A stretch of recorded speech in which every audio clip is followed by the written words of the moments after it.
রোহিঙ্গা প্রবণ ৩২টি উপজেলাকে বিশেষ সতর্কতায় রেখে ২৩ এপ্রিল সারা দেশে শুরু হচ্ছে ভোটার তালিকা কার্যক্রম। ধর্মীয় কারণ দেখিয়ে যেসব অঞ্চলে নারীরা ভোটার হতে চান না তাদের ভোটার করার জন্য ইসলামিক ফাউন্ডেশনের সহযোগিতা চেয়েছে ইসি। এছাড়াও এবারই প্রথমবারের মতো নারী কিংবা পুরুষের পরিচয়ের বাইরে গিয়ে তৃতীয় লিঙ্গরা নিজেদের স্বতন্ত্র পরিচয়ের ভোটার হবার অধিকার পাবেন, জানাচ্ছেন শোভা ইসলাম। বর্তমানে দেশে মোট ভোটার 10,43 লাখ। এবার 80 লাখ নাগরিককে ভোটার করার টার্গেটে রেখে 23 এপ্রিল থেকে একযোগে সারা দেশে শুরু হচ্ছে ভোটার তালিকা হালনাগাদ কার্যক্রম। 2003 এবং 2004 সালে যাদের জন্ম তাদের অগ্রিম তথ্য ভোটার তালিকায় অন্তর্ভুক্ত করবে ইসি। এই কার্যক্রমকে সফল করার জন্য ইতিমধ্যে সহ নানা আয়োজন সম্পন্ন করা হয়েছে।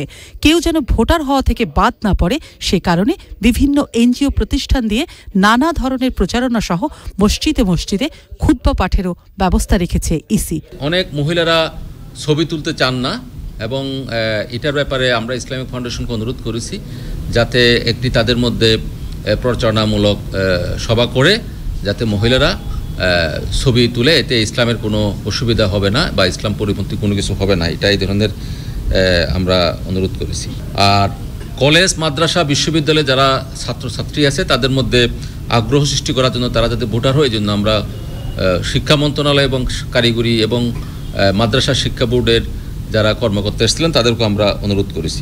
এবারই প্রথমবারের মতো নারী কিংবা পুরুষের বাইরে নিজেদের স্বতন্ত্র পরিচয়ে ভোটার হবার সুযোগ পাবে তৃতীয় লিঙ্গ সম্প্রদায়। সরকার যেহেতু হিজড়াদেরকে তৃতীয় লিঙ্গ হিসাবে স্বীকৃতি দিয়েছে, সেই হিসাবে আমরা এবার ভোটার তালিকায় হিজড়াদেরকে আমরা তৃতীয় লিঙ্গ হিসাবে আমরা ভোটার তালিকার অন্তর্ভুক্ত করার সিদ্ধান্ত গ্রহণ করা হয়েছে এবং তাদের জন্য আলাদা ভোটার তালিকা প্রণয়ন করা হবে।